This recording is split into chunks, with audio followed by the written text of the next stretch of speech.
Olá, você sabe por quais motivos criamos uma tabela calendário e inserimos a mesma no modelo de dados do Power Pivot?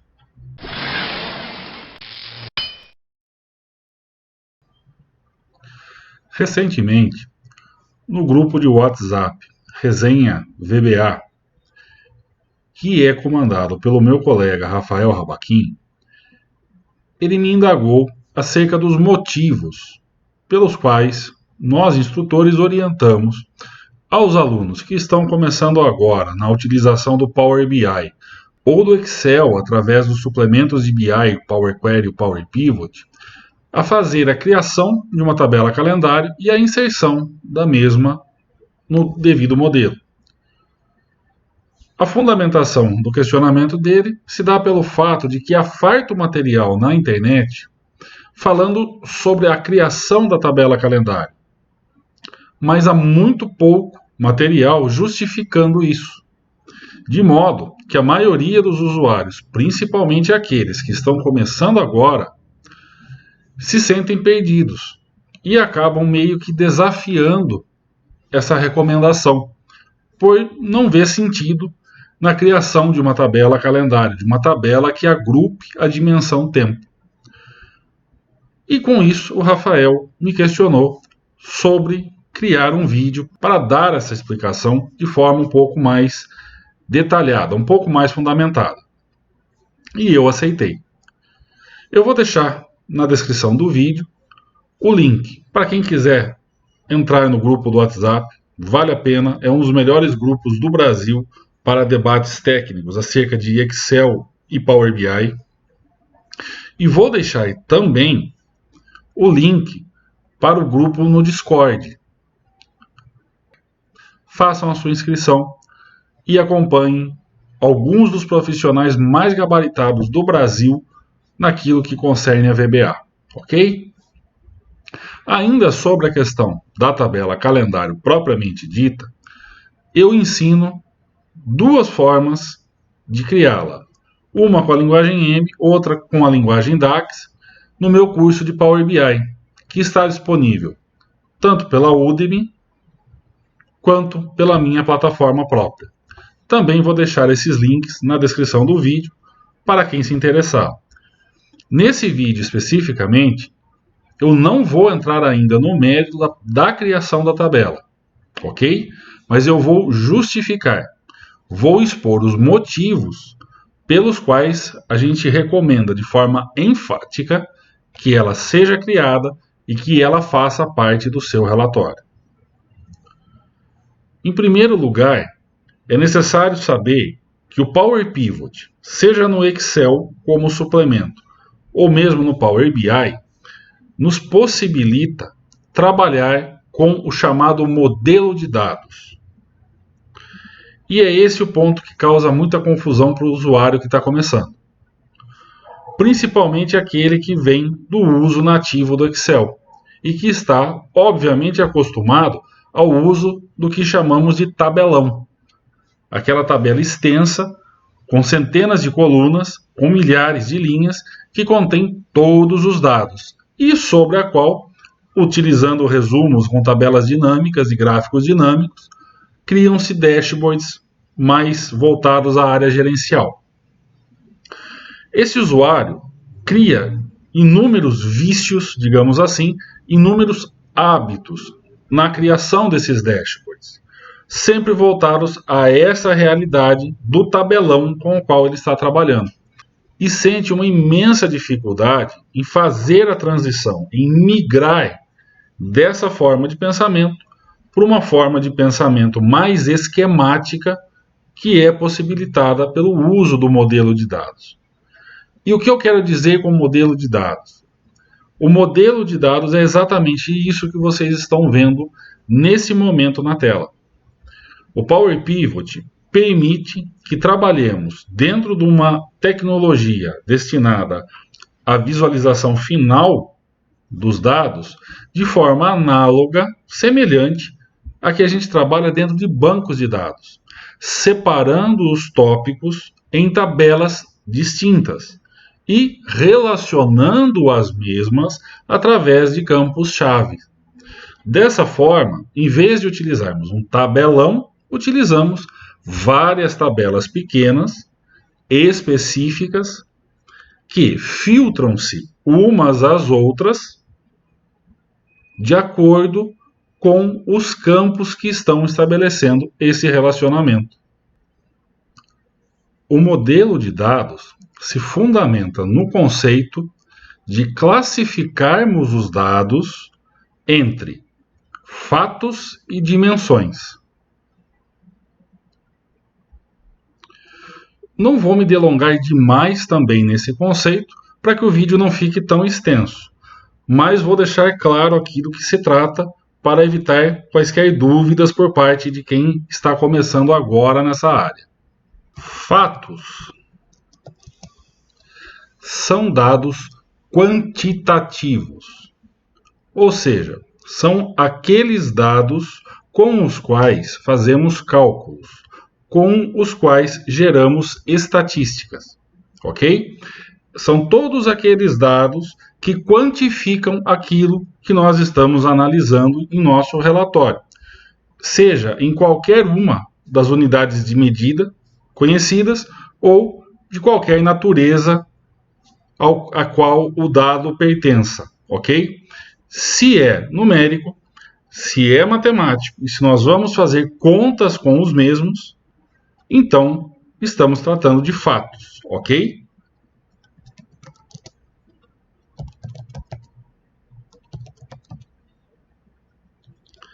Dimensões. Deixa eu arrastar aqui um pouquinho mais para o meio e continuar agora aqui. Dimensões são dados qualitativos, ou seja, são aqueles dados que representam uma perspectiva de análise, que qualificam os cálculos que obtivemos com os nossos fatos, ok? São os dados que traduzem, que dão sentido àquilo que estamos analisando. Falando por essa perspectiva, o tempo também é uma dimensão, pois uma das primeiras análises que fazemos em qualquer que seja o tema sobre o qual estejamos trabalhando é analisar essas estatísticas, os números que obtemos com os fatos na linha do tempo. É isso que fazemos. Desse modo, torna-se prático, dentro do universo das tecnologias de BI da Microsoft, que utilizemos a dimensão tempo dentro de uma tabela dimensão apropriada, que convencionalmente chamamos de D-calendário, ou DIN-calendário, ou simplesmente calendário, como o usuário preferir, ok? Existem diversas práticas de nomenclatura que podem ser adotadas ao gosto de quem está fazendo o desenvolvimento. O ponto principal é entendermos isso, ok? O tempo é uma dimensão. Provavelmente, pelo menos na minha opinião, é a mais importante das dimensões, porque se aplica em qualquer contexto de trabalho. Então, ele deve ser tratado dessa forma. O ponto que nós vamos justificar aqui hoje é o fato de que muitos usuários não conseguem compreender essa importância e acabam burlando essa recomendação, insistindo em tentar fazer cálculos ou criar análises dentro do Power BI ou dentro do Power Pivot sem utilizar uma tabela calendário, pois julgam essa uma recomendação boba, desnecessária. Concentram a preocupação excessivamente sobre a questão da performance e esquecem-se que muito antes da performance precisamos resolver o problema e apresentar resultados. Vamos voltar para o Power BI.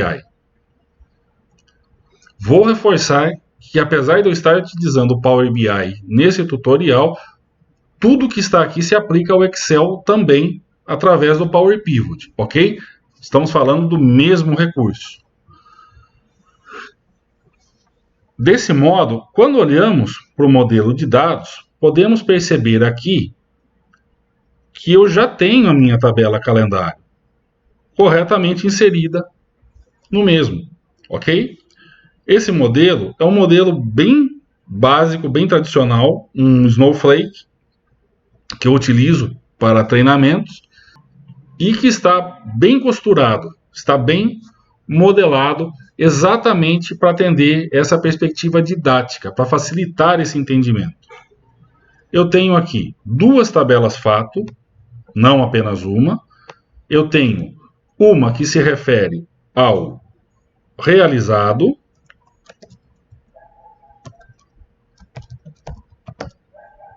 e outra que se refere ao planejado.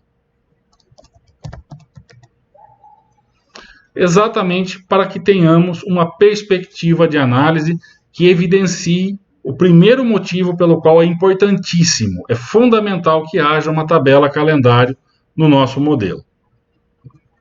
Vamos imaginar, para ficarmos num contexto muito real e muito básico, ok? Que precisamos entregar ao nosso gestor um comparativo entre planejado e realizado. Estamos falando aqui de uma das análises mais básicas e elementares que existem, que se aplica ao setor comercial, ao setor financeiro, ao setor administrativo, ao setor produtivo, ok? Gestão de estoques e basicamente qualquer outro que possa existir dentro de uma empresa, ok? Mesmo prestação de serviço, serviços de consultoria, de advocacia, contabilidade, as empresas têm por hábito criar um planejamento e comparar com o que foi realizado para entender se estão no caminho certo ou não. Beleza? Então vamos lá. Aqui, nessa página, eu estou fazendo exatamente isso. Estou trazendo os dados do meu planejado e comparando com o que foi realizado, obtendo dessa forma um índice que me indica se eu tive ou não êxito nas minhas ações. Ok? Então, olhando aqui para a nossa tabela, onde eu estou utilizando aqui a dimensão tempo da tabela calendário, podemos ver claramente os meses do ano onde o meu realizado ultrapassou o meu planejamento, me dando com isso um indicador de êxito, de sucesso. Ok? Minhas ações aqui foram bem-sucedidas. A gestão aplicada a esse ponto, não importa do que eu estou falando aqui, tá? Mas a gestão foi bem-sucedida. Na prática, tivemos sucesso. Se eu tivesse que fazer essa comparação, como muitos usuários insistem em fazer, sem utilizar uma tabela calendário, eu começo a ter problemas práticos dentro do Power BI, ou mesmo dentro do Excel. Nessa tabela do lado, onde eu já deixei claro no título, sem AD calendário, eu vou tentar utilizar a data de uma das minhas tabelas fato para comparar ambas as medidas, ambos os cálculos que estão aqui alimentando essa tabela. Vocês podem ver aqui claramente que eu tenho aqui os mesmos cálculos.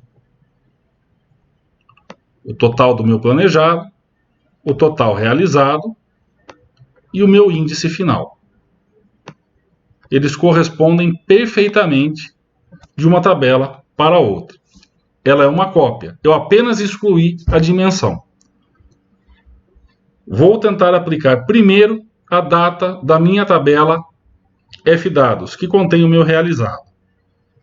Para fazer isso, eu vou abrir no painel de campos, vou pegar a minha data e vou arrastar para o campo linhas.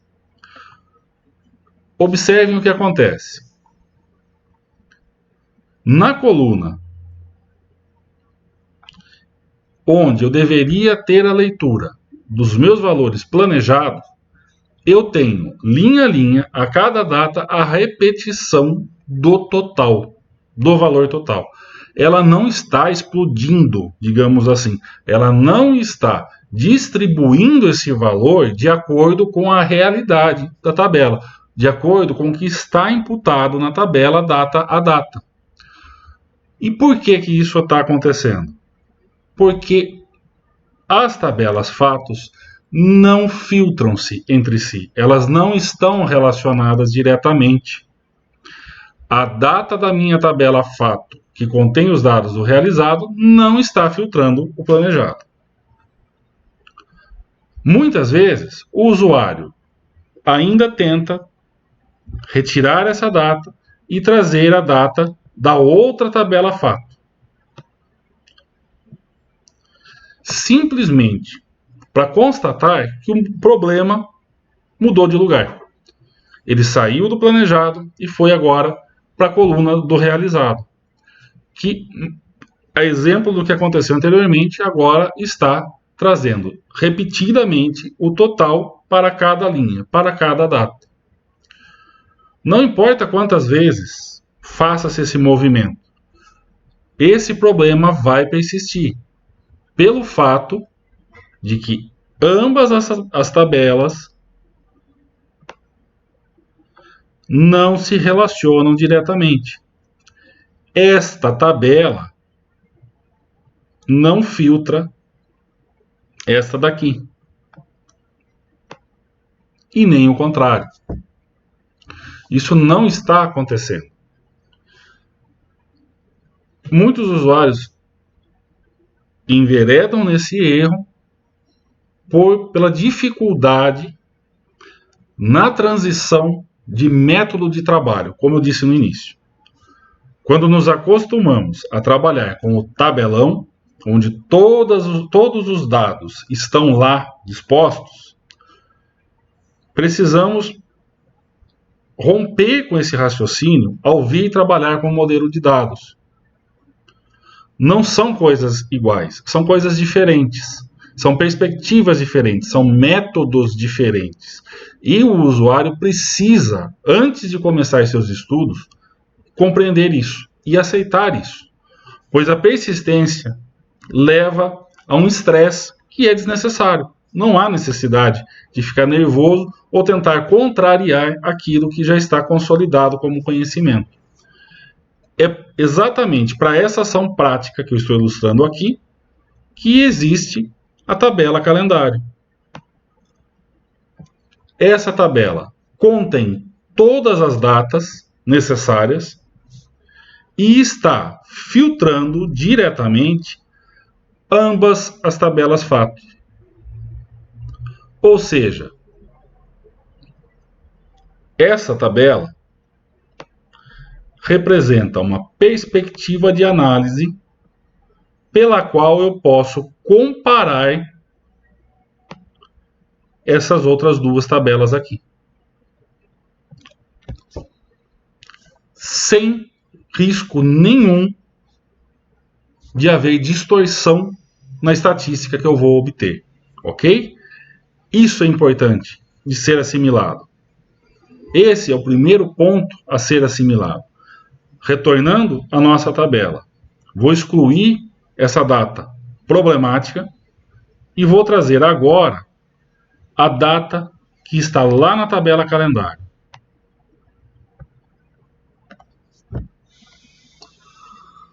Percebam que automaticamente tudo se adequou de forma precisa. Para cada data, para cada dia que está ali registrado agora, essa tabela está trazendo quanto foi planejado, quanto foi realizado e está fazendo a comparação percentual do segundo em relação ao primeiro, me dando dessa forma o meu KPI, o meu indicador, ok? Essa é a vantagem de se trabalhar com um modelo de dados. Se um novo conjunto de dados tivesse que ser incorporado a esse modelo, se um outro fato tivesse que ser analisado aqui, bastaria trazer essa nova tabela fato e fazer a conexão da mesma com a minha tabela calendário. E eu conseguiria fazer, em vez de uma comparação dupla, uma comparação tripla, ou quádrupla, ou quíntupla, quantas fossem necessárias.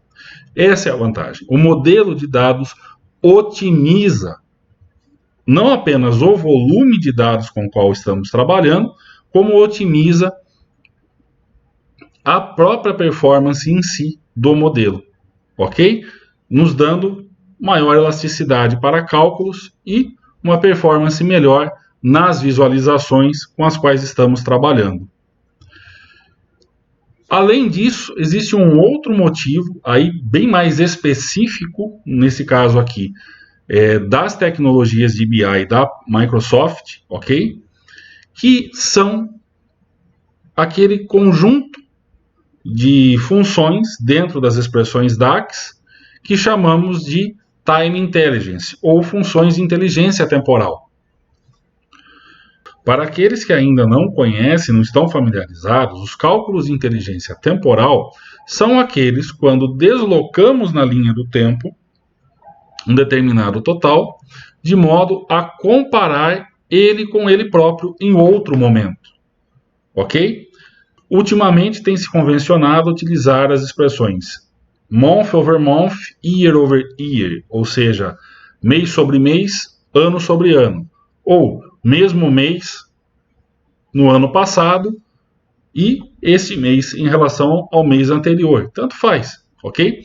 E diversas outras podem ser utilizadas também semana a semana, dia a dia, ok? Podemos trabalhar isso de outras formas distintas também dentro desse quadro comparativo.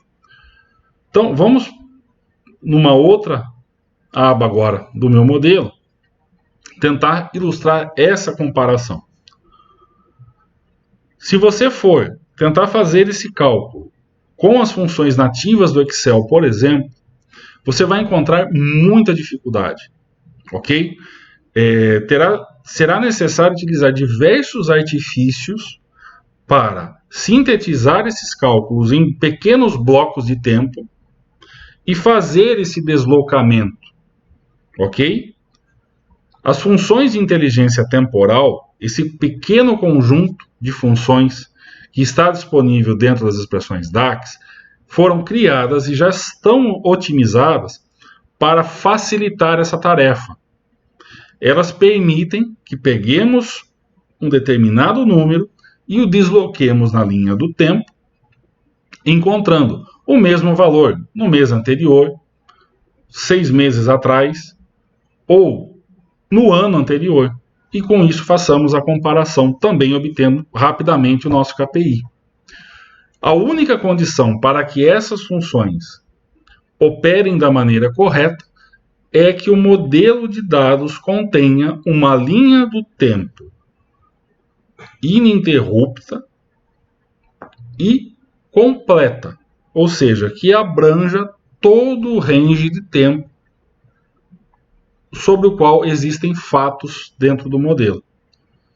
Se isso estiver atendido, se essa necessidade estiver atendida, estiver contemplada, o cálculo resultará correto e você conseguirá entregar uma solução ao seu solicitante.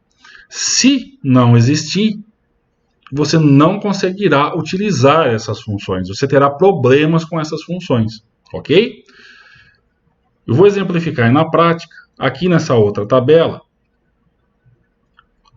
eu tenho, vou até fechar em nível de dia, não precisamos disso agora, eu tenho aqui exatamente isso. Então, eu tenho a minha métrica, que eu estou analisando aqui o valor, mês a mês, e eu tenho essa mesma métrica no mês anterior, month over month.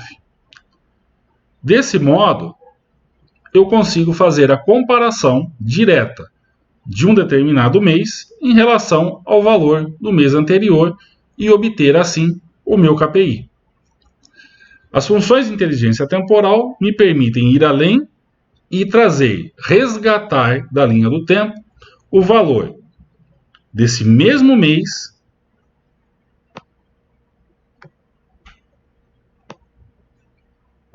um ano antes. E com isso, fazer um comparativo direto que me permita compreender se eu cresci ou se eu decresci nesse período de tempo. É a esse cálculo que eu me referi anteriormente. Fazê-lo utilizando as funções nativas do Excel e os recursos nativos do Excel é demasiado complicado, Não estou dizendo que é impossível, mas que é complicado, é. Quando utilizamos o conjunto de expressões DAX, isso torna-se perfeitamente possível com uma única função, de uma maneira absurdamente simples. Esse cálculo year over year, ou ano sobre ano, é feito utilizando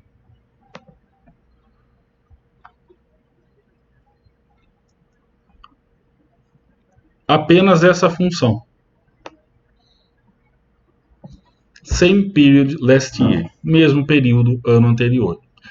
Eu apenas preciso informar a essa função onde está a minha linha do tempo, onde estão as datas que orientam o meu modelo de dados. Ok? Estou ilustrando essa porque é a função principal. O resto que está ali é perfumaria. Se aplica basicamente à questão visual. Ok?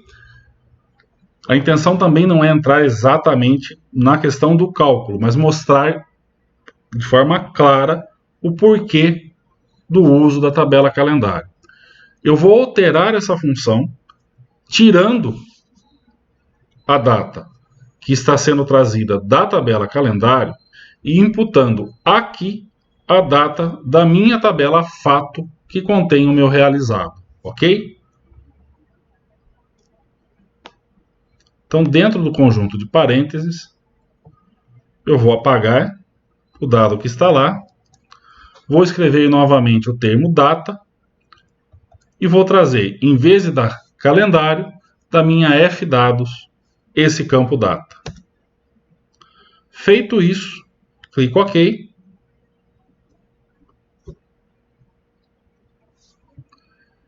E a minha tabela ficou totalmente em branco. Eu não tenho mais aquele resultado que antes estava aqui ilustrado. Se eu fizer a mesma coisa com a minha expressão que trata o valor mês sobre mês, tá? Eu vou ter também um resultado inesperado. Fazer a mesma coisa, vou substituir por outro termo, trazendo novamente a data oriunda da minha tabela fato e não da minha tabela calendário. Clico Enter. E novamente eu não tenho dado nenhum a ser mostrado. Em muitos casos, você receberá ainda, além disso daqui, uma mensagem de erro, propriamente dito, que deixará muito claro que as funções de inteligência temporal exigem uma linha do tempo contínua e íntegra. Ok? Isso acontecerá. Então, esse é o ponto principal do porquê temos uma tabela calendário dentro do nosso modelo de dados. Tá? Quando fazemos o trabalho corretamente, seguindo as recomendações, as vantagens que temos ao final superam em muito qualquer dificuldade que possa eventualmente representar a criação dessa tabela calendário. Ok?